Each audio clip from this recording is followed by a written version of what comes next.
the lessons Pope Francis taught us to care for one another, to seek justice, and to live out the gospel with authenticity.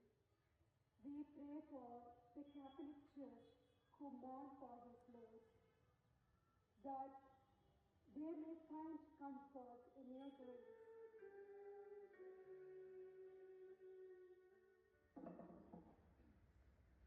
I will also request the following to be presented. Reflecting your unconditional love.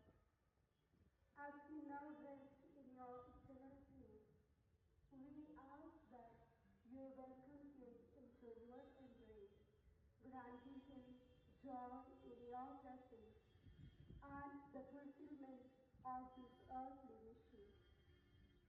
May his example inspire us